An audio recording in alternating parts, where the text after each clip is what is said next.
പ്രവർത്തകർ, ഉദ്യോഗസ്ഥർ എല്ലാവർക്കും നമസ്കാരം. ബഹുമാനപ്പെട്ട ധനമന്ത്രിയെ ഇങ്ങനെ ഒരു യോഗത്തിൽ ആദ്യമായിട്ട് കാണാൻ സാധിച്ചുള്ള നന്ദി രേഖപ്പെടുത്തുകയാണ്. ഈ ഗവൺമെന്റ് അധികാരത്തിൽ വന്നിട്ട് 3.5 വർഷം കഴിഞ്ഞു. 3 വർഷമായി. നമ്മുടെ നാട്ടിൽ സർക്കാർ ജീവനക്കാരെയും പെൻഷൻകാരെയും പരിഗണിക്കുന്ന ഒരു ധനമന്ത്രി ഈ കാര്യത്തിലെങ്കിലും ഉണ്ട് എന്ന് അങ്ങ് ഈ മീറ്റിംഗിലൂടെ ബോധ്യപ്പെടുത്തിയതിന് നന്ദി. ഈ പദ്ധതിയെ സംബന്ധിച്ച് ഈ പദ്ധതി തുടരണമെന്ന് തന്നെയാണ് ഞങ്ങളുടെ സംഘടനയുടെ അഭിപ്രായം. പക്ഷെ ഈ പദ്ധതിയിലേക്ക് വരുന്നതിന് മുമ്പ് കേരളത്തിലെ സർക്കാർ ജീവനക്കാരും അധ്യാപകരും ഇന്ന് അനുഭവിക്കുന്ന വേദനയെ സംബന്ധിച്ച് 1-2 കാര്യങ്ങൾ സാറിന്റെ വേദിയിൽ സൂചിപ്പിക്കാതെ പോയാൽ അത് വലിയ കഠിനമായി പോകുമെന്നുള്ളത് കൊണ്ട് 1-2 കാര്യങ്ങൾ സൂചിപ്പിക്കാൻ ഓർത്തില്ല. കേരളത്തിലെ സർക്കാർ ജീവനക്കാരും അധ്യാപകരും അനുഭവിക്കുന്ന വേദന അത് മനസ്സിലാക്കാൻ കേരളത്തിലെ ധനമന്ത്രിക്ക് കഴിഞ്ഞിട്ടുണ്ട്. കഴിഞ്ഞ 3.5 വർഷമായിട്ട് ഈ സംസ്ഥാനത്തെ ജീവനക്കാർ എങ്ങനെ ജീവിക്കുന്നു എന്ന് കേരളത്തിലെ ധനമന്ത്രി അന്വേഷിച്ചിട്ടുണ്ട്. കേരളത്തിലെ എത്രയോ സർക്കാർ ജീവനക്കാരൻ ഇന്ന് കൂലിപ്പണിക്ക് പോവുകയാണ് സർ. ജീവിക്കാൻ നിവൃത്തിയില്ലാതെ കേരളത്തിലെ സർക്കാർ ജീവനക്കാരൻ കൂലിപ്പണിക്ക് പോവുക. കേരളത്തിൽ ബഹുമാനപ്പെട്ട ധനമന്ത്രി ഇത് മനസ്സിലാക്കിയിട്ടുണ്ടോ എന്നുള്ള കാര്യം വളരെ വിനീതമായി ചോദിക്കുകയാണ്. 22% ക്ഷാമബത്ത ഞങ്ങൾ ആരോടാണ് ചോദിക്കേണ്ടത്? ഞങ്ങൾ ആരോട് ചോദിക്കണം സാർ?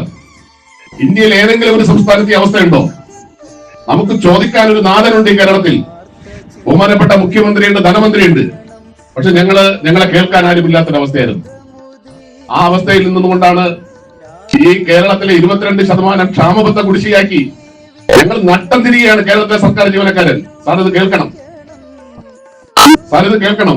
കേരളത്തിലെ സർക്കാർ ജീവനക്കാരന്റെ ലീവ് സറണ്ടർ ഞങ്ങൾക്ക് ആർക്കും അത് ലഭ്യമാകുന്നില്ല.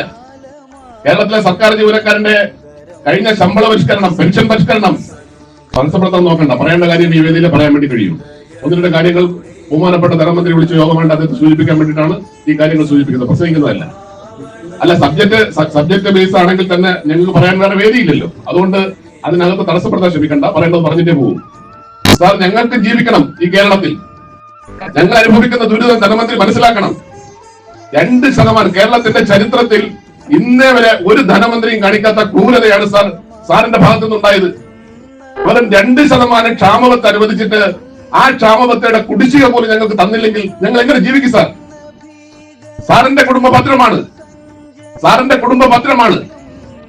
ഞങ്ങളുടെ കുടുംബം ദാരിദ്ര്യത്തിലോട്ട് ഞങ്ങൾ ഉടരുകയാണ് സാർ. ആയിരക്കണക്കിന് ജീവനക്കാർ വഴിയാധാരമായിട്ട് ജീവിക്കേണ്ട അവസ്ഥ വന്നിരിക്കുന്നു സാർ. അത് മനസ്സിലാക്കണം. കേരളത്തിലെ ഞങ്ങൾക്ക് ഇന്നിപ്പോൾ എന്താ പ്രതീക്ഷിക്കാനുള്ളത്? ഈ ക്ഷാമബത്ത ഞങ്ങൾക്ക് കിട്ടുമോ? ഈ ലീവ് സറണ്ടർ ഞങ്ങൾക്ക് ഏത് കാലത്ത് കിട്ടും? ഞങ്ങളെ ശമ്പള പരിഷ്കരണ കുടിശ്ശിക ആര് തരും ഞങ്ങൾക്ക്?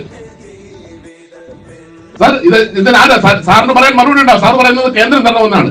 സാർ, കേന്ദ്രം തരണമെന്ന് പറഞ്ഞ് സാർ മുന്നോട്ട് പോയിട്ട് സുപ്രീം കോടതി പോലും അത് അംഗീകരിച്ചില്ല സാർ. എത്ര കാലം ഞങ്ങൾ ആരോടാ ചോദിക്കേണ്ടത്? ഞങ്ങൾ ആരോടാ പറയേണ്ടത്? ഞങ്ങൾക്ക് ചോദിക്കാൻ ഒരു നാഥനില്ലാത്ത സംസ്ഥാനമായി കേരളം മാറി സാർ.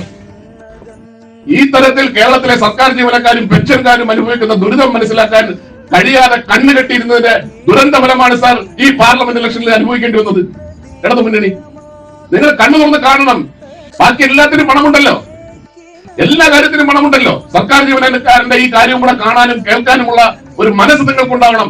അല്ലെങ്കിൽ ചരിത്രം കാത്തുവെച്ച ചില കാര്യങ്ങൾ, ഒരു കാലത്ത് സംഭവിക്കാത്ത കാര്യങ്ങൾ ഉണ്ടാകുമെന്ന് മാത്രമേ ഇത് സൂചിപ്പിക്കാനുള്ളൂ. ഞാൻ മെഡിസിപ്പിലേക്ക് വരികയാണ് സാർ. മെഡിസിപ്പിനെ സംബന്ധിച്ചിടത്തോളം, മെഡിസിപ്പ് സാർ പറഞ്ഞു ഇന്ത്യയിൽ ഏറ്റവും നല്ല ഒരു പദ്ധതിയായിട്ടാണ് മെഡിസിപ്പ് സാർ അവതരിപ്പിച്ച സമയത്ത് പറഞ്ഞത്. സർക്കാരിന് എന്താ സാർ ഈ മെഡിസിപ്പ് പദ്ധതിക്ക്? സർക്കാരിന് എന്ത് ബന്ധമാണ് ഈ മെഡിസിപ്പ് പദ്ധതിയായിട്ടുള്ളത്? സർക്കാരിന് ഇടനിലക്കാരന്റെ പണിയാണോ സാർ? ഒരു ഗവൺമെന്റ് ജീവനക്കാരന് വേണ്ടി ഒരു പദ്ധതി പ്രഖ്യാപിച്ചാൽ, പെൻഷൻകാർക്ക് വേണ്ടി ഒരു പദ്ധതി പ്രഖ്യാപിച്ചാൽ അതിന്റെ വിഹിതം കൊടുക്കാനുള്ള ഒരു മര്യാദ സർക്കാരിനുണ്ടാവണ്ടേ? 1 രൂപ പോലും വിഹിതം കൊടുക്കാതെ ഒരു പദ്ധതി പ്രഖ്യാപിക്കുക. ഈ പദ്ധതിയെ സംബന്ധിച്ചത് പ്രഖ്യാപിക്കുന്ന വേളയിൽ എന്താ സാർ സംഭവിച്ചത്? ഞങ്ങളുടെ യോഗം ഞങ്ങളെ വിളിച്ച് കേട്ടില്ല. ഫൈനലായിട്ട് ഈ പദ്ധതി പ്രഖ്യാപിക്കുമ്പോൾ ഞങ്ങളത് കേൾക്കാൻ പോലും തയ്യാറായില്ല. സാർ ഇപ്പൊ ഈ യോഗത്തിന് വേണ്ടി വിളിക്കാൻ വേണ്ടി തയ്യാറായി. പക്ഷെ കഴിഞ്ഞ ഗവൺമെന്റ് കാലത്ത് അവസാനം ഇത് കേൾക്കാൻ പോലും തയ്യാറായില്ല. പദ്ധതി പ്രഖ്യാപിക്കുകയായിരുന്നു. 1 രൂപ സർക്കാർ വിഹിതം തരാതെ ഒരു പദ്ധതി നടപ്പിലാക്കിയിട്ട് പറയുകയാണ് ഈ പദ്ധതി ഇന്ത്യയിൽ ഏറ്റവും വലിയ പദ്ധതിയാണെന്ന്. മറ്റേതെങ്കിലും ഒരു സംസ്ഥാനത്തെ അവസ്ഥ ഉണ്ടോ സാർ? എന്തുകൊണ്ട് ഈ പരാതിയിൽ ഈ പദ്ധതിയിൽ ഇത്രയും പരാതി ഉണ്ടാക്കാൻ എന്താ? എന്തുകൊണ്ടാണ് സ്വകാര്യ ആശുപത്രികൾ സഹകരിക്കാത്തത്?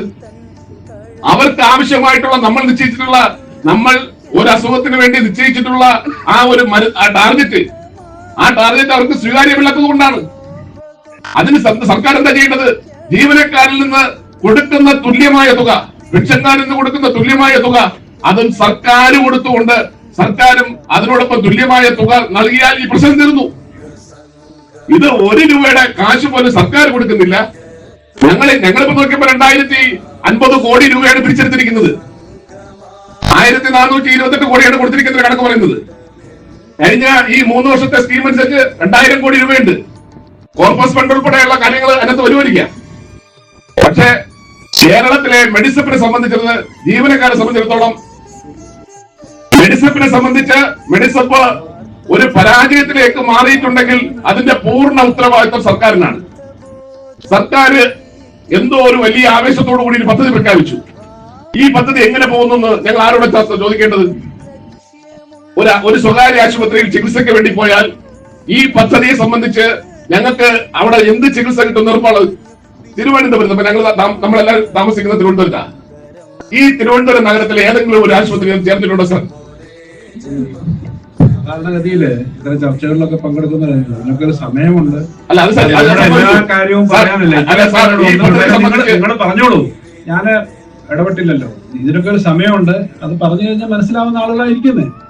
അതൊക്കെ കേട്ട് കഴിഞ്ഞാലൊന്നും വിഷമം ഉണ്ടാവുന്ന ആളുകളല്ല. പക്ഷേ ഇതിന് ഒരു സമയം, ബാക്കിയുള്ളവരായിട്ട് ആലോചിച്ച് സമയകൃത്യത ഞാൻ അവസാനിപ്പിക്കുന്നു. ഒറ്റ കാര്യം പറഞ്ഞ് അവസാനിപ്പിക്കുകയാണ്. സാർ, കേരളത്തിലെ സർക്കാർ ജീവനക്കാർക്കും പെൻഷൻകാർക്കും നീതിപൂർവമായ ഒരു നിലപാടെടുക്കാൻ കഴിഞ്ഞില്ലെങ്കിൽ ഞങ്ങൾ ഫെറ്റോ സംഘടനകൾ ആവശ്യപ്പെടുന്നത് കേരളത്തിന്റെ ധനമന്ത്രി ഈ സ്ഥാനമൊഴിയണമെന്നാണ്. ഞങ്ങളോട് നീതി പുലർത്താൻ കഴിഞ്ഞില്ലെങ്കിൽ, നീതി പുലർത്താൻ അങ്ങേക്ക് കഴിയുന്നില്ലെങ്കിൽ അങ്ങനെ ഈ സ്ഥാനമൊഴിയണമെന്ന് ഫെറ്റോയുടെ ഞങ്ങളുടെ കമ്മിറ്റി ചർച്ച ചെയ്തിരുന്നു. ഞങ്ങൾ അത് ആവശ്യമായിട്ട് മുന്നോട്ട് വെച്ചിട്ടുണ്ട്. നിങ്ങൾക്ക് മറ്റൊന്നും പറയാനില്ല. മെഡിസിപ്പിന് ഞങ്ങൾ ഈ മെഡിസിപ്പിന്റെ അപാകത പരിഹരിച്ചുകൊണ്ട് സർക്കാർ തുല്യമായ വിഹിതം കൊടുത്തുകൊണ്ട് മെഡിസിപ്പുമായിട്ട് മുന്നോട്ട് പോകണം എന്നാണ് ഞങ്ങൾ ആവശ്യപ്പെടുന്നത്. അതിനനുസരിച്ചുള്ള മറ്റു പല കാര്യങ്ങളെല്ലാം ഞങ്ങൾ എഴുതി നൽകുന്നതാണ്.